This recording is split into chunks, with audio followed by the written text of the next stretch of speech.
All right, so today we're going to dive into something that I think is super important, and that's teacher burnout. I've Yeah. got a pretty interesting meta-analysis to dig into. Very cool. Yeah, and this one combined a whole bunch of different studies, 23, I believe, to be exact. Wow. Well, Yeah, and all looking at what actually works when it comes to interventions that are trying to reduce teacher burnout. yeah. For you, the listener, if you're interested in this topic, and you want to get up to speed quickly without, having to read through all 23 of these studies, we're going to do that work for you. And hopefully this will be a nice little shortcut That's very generous of you. to understanding what's going on here. Yeah, because teacher burnout is a big deal. It's not just that teachers feel stressed. Right. It actually impacts their health and well-being. Hmm. You see things like, lower job satisfaction, absenteeism, Right. anxiety, Hmm. depression. There are even links to, more serious physical health problems like high blood pressure and cardiovascular disease. Yeah, I mean, this is serious stuff. It is. And when teachers are struggling, it can also impact the quality of education. Right. Think about it, their energy levels, Mhm. how they connect with their students, the overall atmosphere in the classroom, Totally. Yeah, and ultimately, student behavior and achievement. So this really matters. absolutely. And so our goal today is to really figure out, what does the research tell us about how to effectively address teacher burnout? Love it. So let's sort of unpack this a little bit from the beginning. Yeah. So we hear the term teacher burnout. What exactly does that mean? What are the core elements that we should be thinking about when we think about teacher burnout? So burnout happens when you're exposed to prolonged, ongoing stress. And this research highlights three key elements. Okay. So first, there's emotional exhaustion. Yeah. You're emotionally drained. You just don't have the resources to deal with things anymore. Makes sense. Then there's depersonalization, Okay. and that can show up as this sort of detached attitude, almost negative or cynical about your job, the people Hmm. you work with, in this case, students. And the third piece is reduced personal accomplishment. Yeah. So that feeling that you're not really making a difference, your efforts aren't really mattering. Okay. And this isn't just regular work stress. This is something unique to teaching, right? Yeah, absolutely. This research really emphasizes that teacher burnout is linked to the specific stressors of the teaching profession. Yeah, I can imagine. Think about what teachers do every day.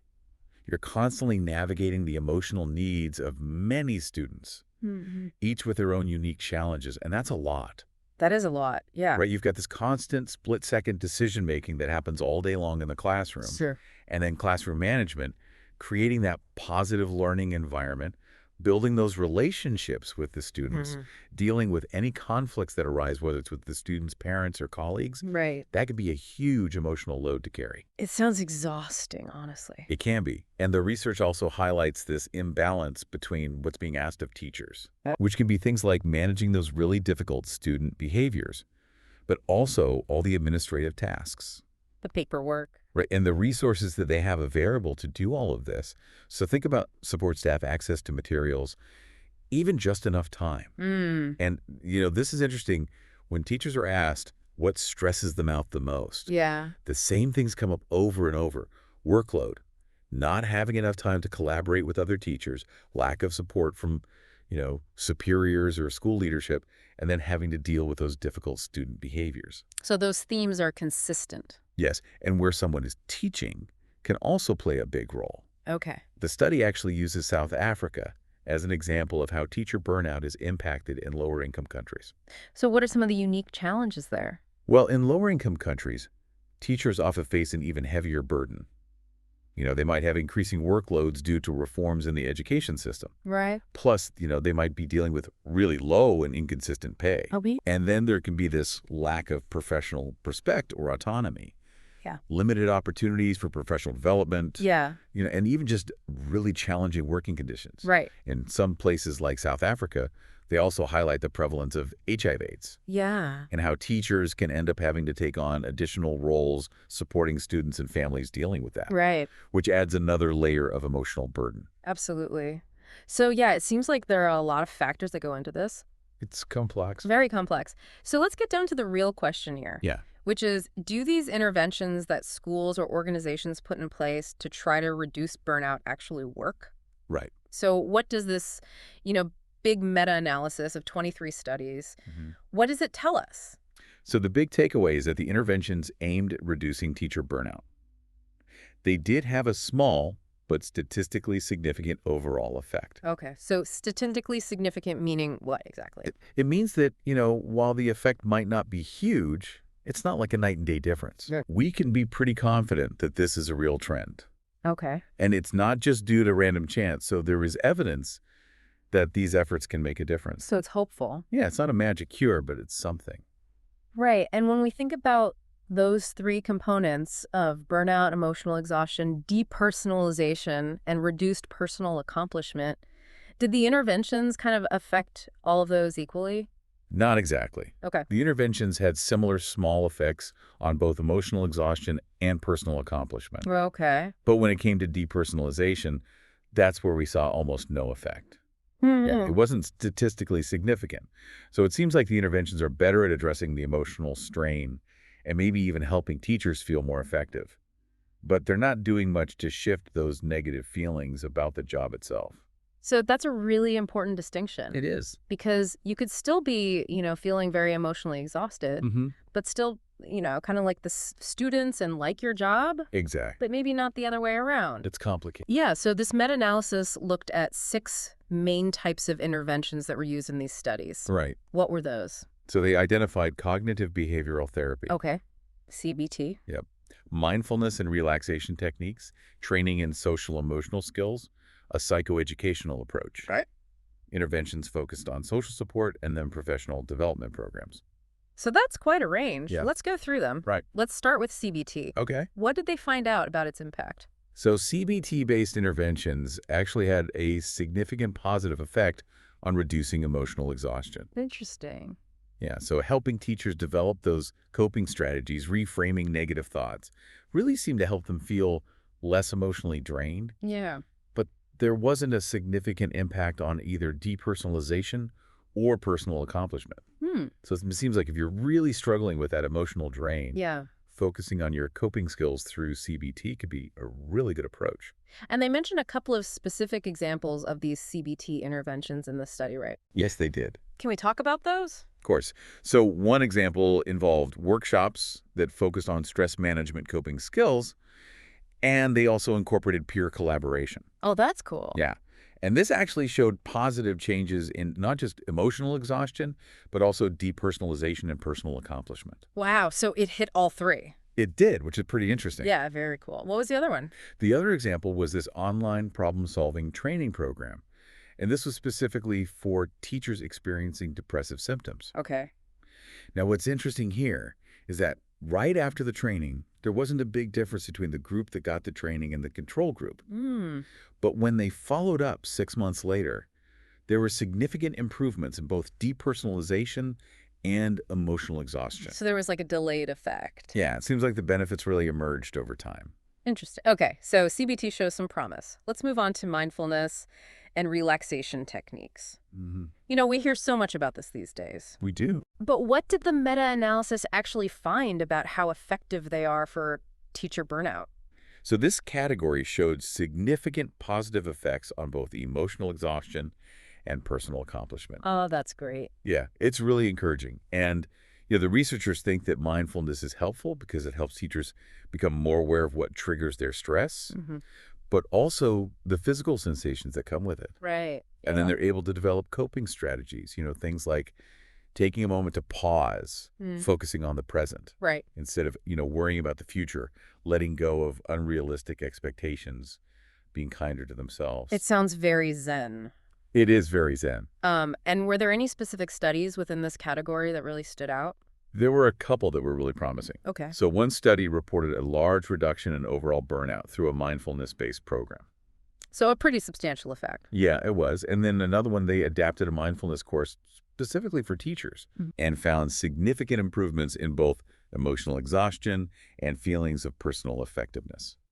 So it seems like, really focusing on being present Mm, using these relaxation techniques that has a lot of potential. absolutely. So what about interventions focused on social emotional skills? Given that teaching is so much about, interacting with students and managing all those relationships, you would think that these would be really helpful. Yeah, it makes sense. But actually, the meta-analysis didn't find significant effects on overall burnout. Really? Yeah, now, one of the studies did find a positive effect on personal accomplishment. Okay. So maybe improving how teachers relate to students and, manage challenging behaviors might help them feel more effective in their role. Right. But that didn't translate to a reduction in emotional exhaustion or depersonalization of the broader analysis. Interesting. What about the psychoeducational approach? Yeah, This is about providing teachers with more information and understanding about stress and burnout itself, right? exactly. So Oh, one study that used this approach alone reported that the teachers who participated had lower levels of burnout compared to the control group. interesting. Yeah.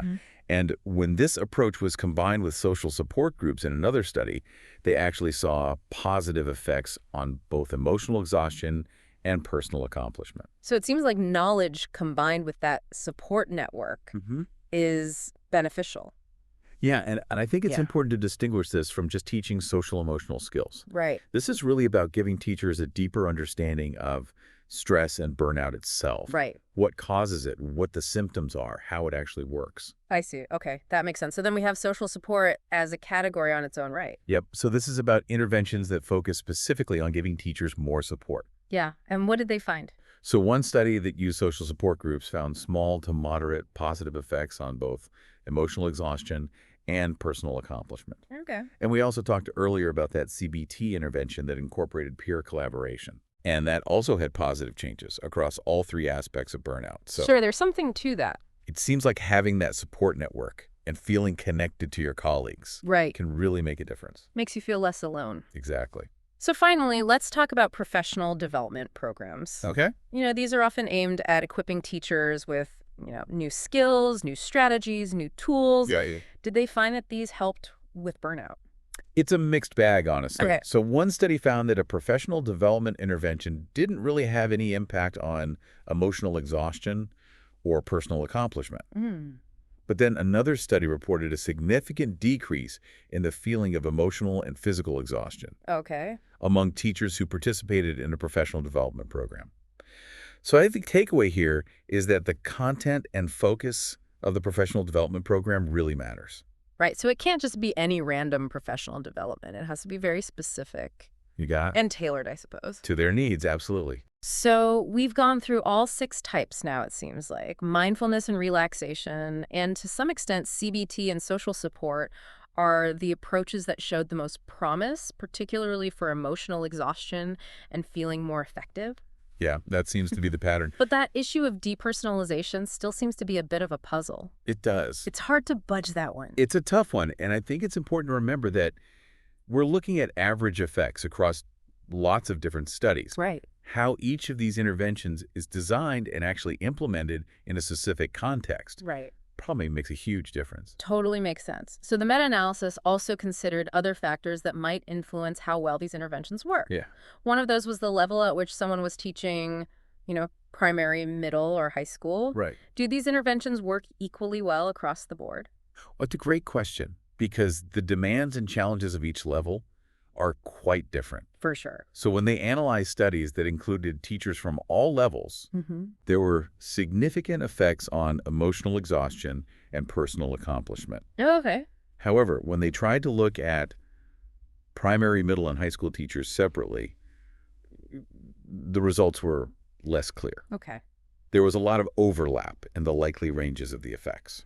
So it was hard to say for sure. Exactly. It's hard to be certain that there's a real difference in how effective the interventions are for, let's say, elementary school teachers versus high school teachers. Right. One earlier study suggested that elementary school teachers might report more intense emotions in the classroom, which, could mean they have different needs. Right. But this meta-analysis couldn't definitively say one way or the other. Yeah. Okay, that makes sense. Yeah. So another factor they looked at was how much time had passed between when the intervention ended and when they measured burnout levels. Right. Does the timing of the measurement matter? It does. Okay. They found that when they measured burnout less than a month after the intervention was over, the effects were really tiny, almost non-existent, and definitely not statistically significant. Wow. Yeah.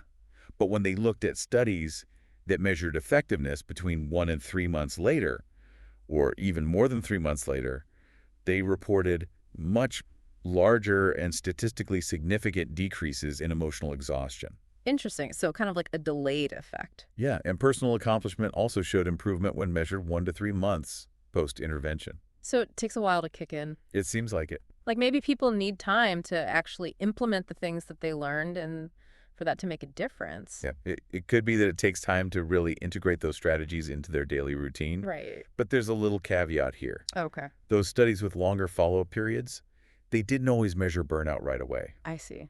So we don't know for sure if the effects were small initially and then grew over time, Right. or if those studies with the shorter follow-ups just weren't capturing the full picture. Makes sense. Okay, so then the length of the interventions themselves, did they look at whether that made a difference? They did, Well, and it looks like it does. okay, so what did they find? So interventions that lasted somewhere between 1 and 3 months Okay. showed the most consistent results in terms of reducing emotional exhaustion. Hmm. And they also had a stronger effect on personal accomplishment. Interesting. Compared to shorter interventions and those super short ones, less than a month, Right. they had much smaller effects. So it seems like there's a sweet spot Maybe there is. in terms of, how much time is needed for these strategies to really become habits and make a difference. Yeah, and for people to really see the impact on their burnout levels. That makes sense. Okay, so when we're evaluating a big meta-analysis like this one, the quality of the individual studies really matters. Absolutely. So what can you tell us about the quality of those 23 studies? Well, the good news is that the overall quality was actually quite good. Okay, good. Most of them were judged to have a low risk of bias in a lot of important areas, like how they selected participants, Right. how they assigned them to groups, Right. whether they had complete data, all of those things. Okay. And importantly, their analysis didn't find that the quality of the study really changed how effective the intervention seemed to be. So that's reassuring. It gives us more confidence in the overall findings. Okay, great. But as with any research, there are always limitations. Right. So what are some of the limitations of this particular meta-analysis? Yeah, so there are a few things to keep in mind. Okay. So first, all of the studies they look at focused on individual level interventions. Okay. So things that individual teachers can do to address their burnout. Right. They didn't really examine what happens when you make bigger systemic changes Right. at school or district level, which could also be really important. Totally. But that wasn't what this meta-analysis was about. Right. So it was a limited scope. Exactly. And then in many of these studies, teachers volunteered to participate, which means they might not have all been experiencing high levels of burnout in the first place. So that could be one reason why the effects were relatively small. Right. If you're not already feeling that burned out, Mm-hmm. then an intervention might not make as big of a difference. Right. And when they looked at specific types of interventions, sometimes those analyses were based on a really small number of studies. Okay. So that makes those specific findings a bit less certain. Yeah. Another thing to consider is that all the research papers were in English, Right. which means we don't know if these findings would apply to teachers in different cultures and who speak different languages. Yeah. Makes sense. And then I imagine there are probably some studies that they couldn't include. Yeah, they had to exclude some studies because they didn't have enough statistical information. Okay. Understandable. So taking all of that into consideration, Mhm. what are some of the big takeaways for future research in this area?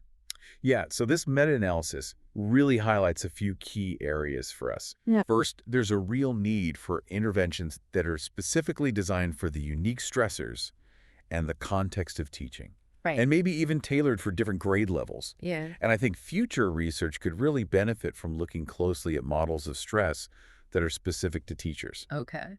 That way we can better understand the root causes of burnout in this profession. Right. So it's not just about general stress. It's about what is it about teaching that leads to this? Exactly. So more targeted approaches rather than trying to apply a one-size-fits-all solution.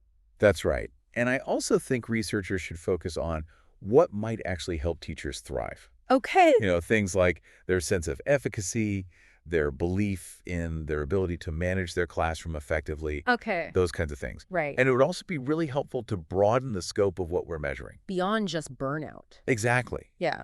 Let's look at a wider range of well-being factors Okay. to get a more complete picture of how these interventions are really impacting teachers' lives. Yeah. That's a great point. And then the elephant in the room really is that we need more research on how changes at the school or district level impact teacher burnout. That's a big one. Yeah, Wow. because like you said before, those systemic changes Hmm. could be really crucial. Absolutely. So those organizational level interventions, those are a really vital area for future research. Yeah, we need to figure that out. Yeah, so for you, the listener, what we've learned today is that there is some evidence that interventions can have a positive effect on teacher burnout, Mm. especially for that feeling of emotional exhaustion Yeah. and that sense of, feeling like you're accomplishing things in your job. Hmm. But the overall effects, they tend to be modest. They're not huge. And different types of interventions have different levels of effectiveness. That's right. But those mindfulness-based approaches, those seem to be looking particularly promising. Yeah, they do.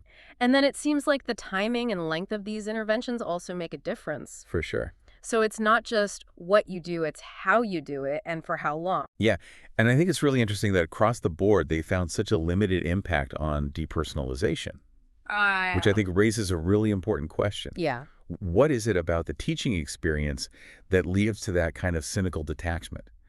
And what kinds of interventions might be needed to address those more deep-seated attitudes? Right. Maybe focusing on the broader workplace culture, issues of leadership, Yeah, things that go beyond just the individual teacher absolutely. trying to cope on their own.